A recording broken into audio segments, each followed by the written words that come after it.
ذکر اس کا نام ہے صفاتی، اس کو ناظر بھی مالک فرماتا ہے ہم نے کیا، اس کی حفاظت بھی ہم ہی فرمائیں گے، جو فرماتے ہیں اور فرماتے ہیں رہیں گے۔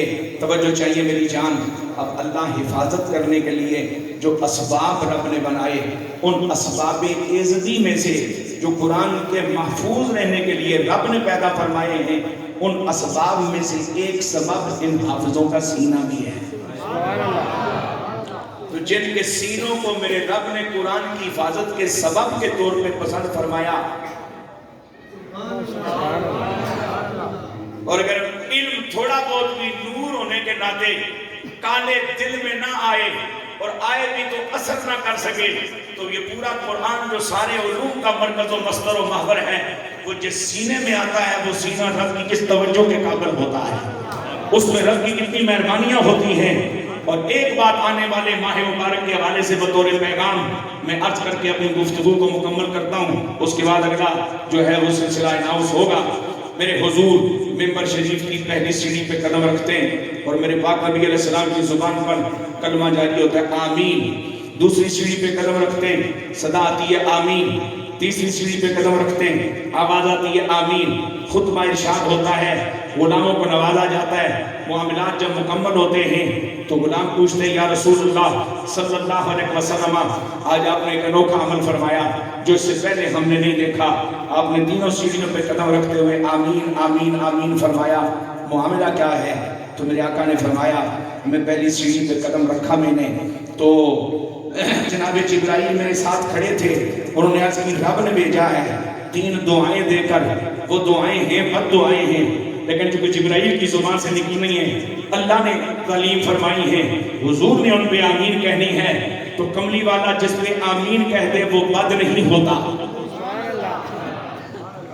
اللہ جو تعلیم دے وہ بھی بد نہیں ہوتی، جبریل سے کہلوایا جا تو بھی بد نہیں ہوتا۔ معنی کے حساب سے وہ ایسا ہی ہے، لیکن اسے بد دعا کہنی نہیں چاہیے۔ مقام ادب یہی ہے اور طریقہ جناب والا شعور یہی ہے۔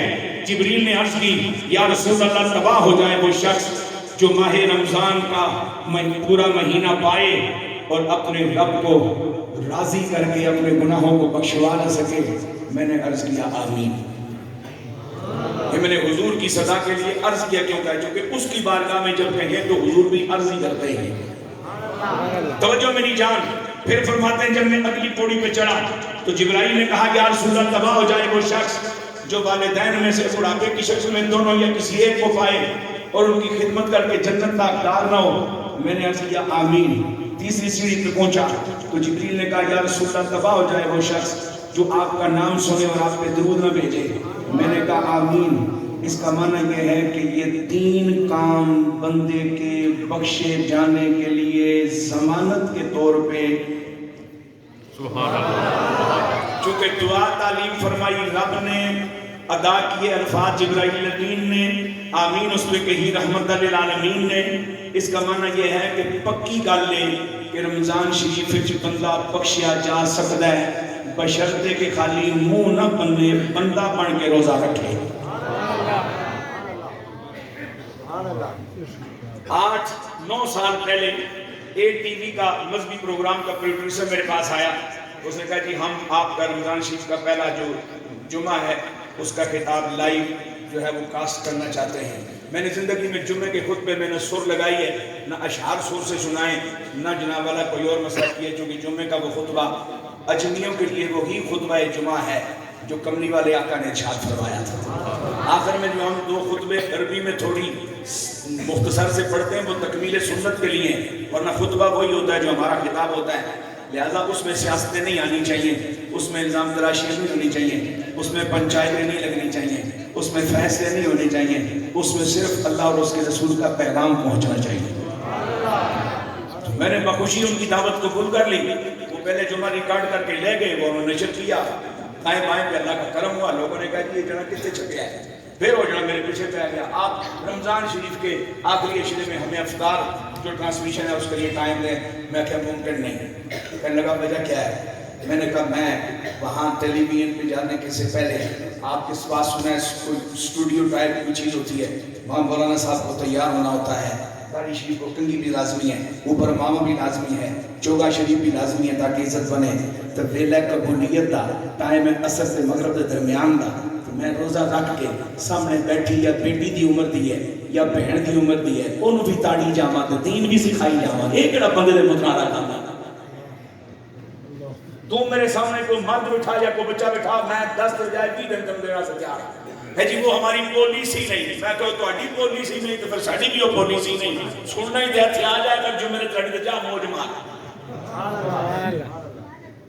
ہم یہ منافقت نہیں کر سکتے کہ سامنے ادھی ننگی دھیاں دی عمر دی دھی بیٹھی ہے یا بہناں دی عمر دی بہن بیٹھی ہے تو ہم پردے کی فضیلتیں سناتے پھریں.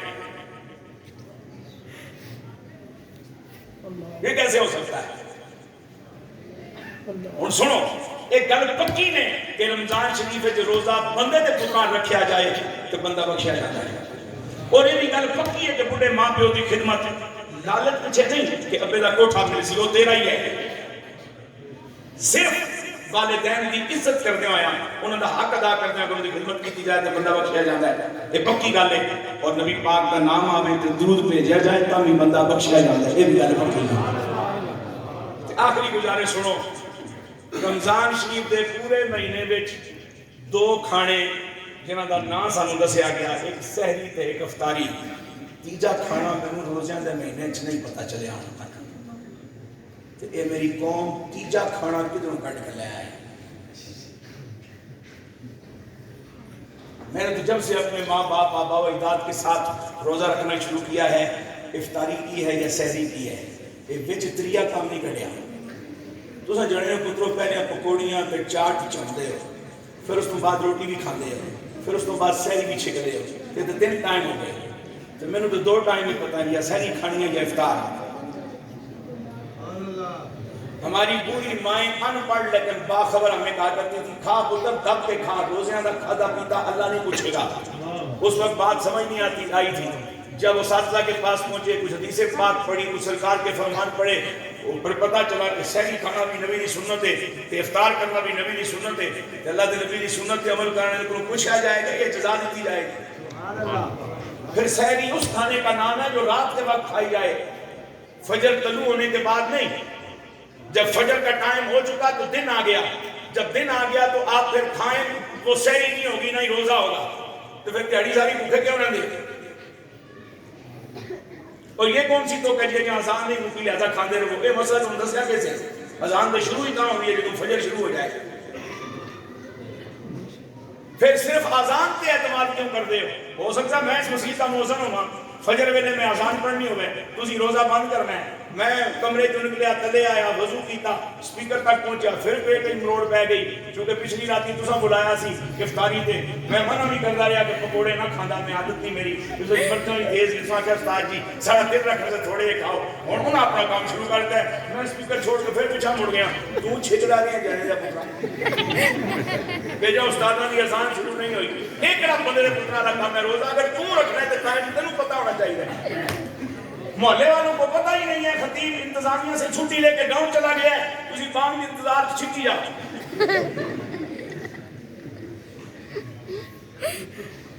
لہذا یہ وہ عمل ہے جس میں قوم کی اکثریت نالائکی کا، بے خبری کا، سستی کا، کاہلی کا، کوتاہی کا اظہار کرتی ہے. اور سحری اپنے ٹائم پہ بند نہیں ہوتی. میرے گھر میں سحری فجر کے شروع ہونے سے 10 منٹ پہلے مکمل ہو جاتی ہے. وہ 10 منٹ کا وقفہ میں نے اس لیے رکھا ہے کسی دوائی کھانی ہے بھول گیا وہ کھا لے، ورنہ اسی بانگ دی انتظار نہیں کی. اذان شروع اسی دے مقاصا کتے مقاصا جے چنگا کھانا پیا ہوئے تو بندہ دل کردا جا ہونی شروع کیتی ہے ایک والا اور کھا لو. وہ ایک والا جڑا اور کوئی کھادا ہے فجر وچ کھادا ہے. فجر دیہاڑ ہے، فجر رات نہیں. روزہ تے رکھیا اور ان چیزوں سے باخبر رکھنا آپ کو یہ ہماری ذمہ داری ہے. آپ اپنی ذمہ داری نبھائیے. روزہ آپ نے رکھنا ہے، روزہ میں نے رکھنا ہے. مجھے پتا ہونا چاہیے کہ سحری کس وقت مکمل کرنی ہے اور اس کے بعد کچھ نہیں کھانا، اور افطار کس وقت کرنی ہے تاکہ تاخیر اتنی نہ ہو جائے کہ روزہ مقروع ہو جائے. اور ماہ رمضان آ گیا اور کچھ مجھ جیسے لاپرواہ، بے خبر، نالائق، کھٹو مجھ جیسے وہ بڑے خوش ہیں کہ ٹھنڈا موسم آیا ایسی بھی روزے رکھساں.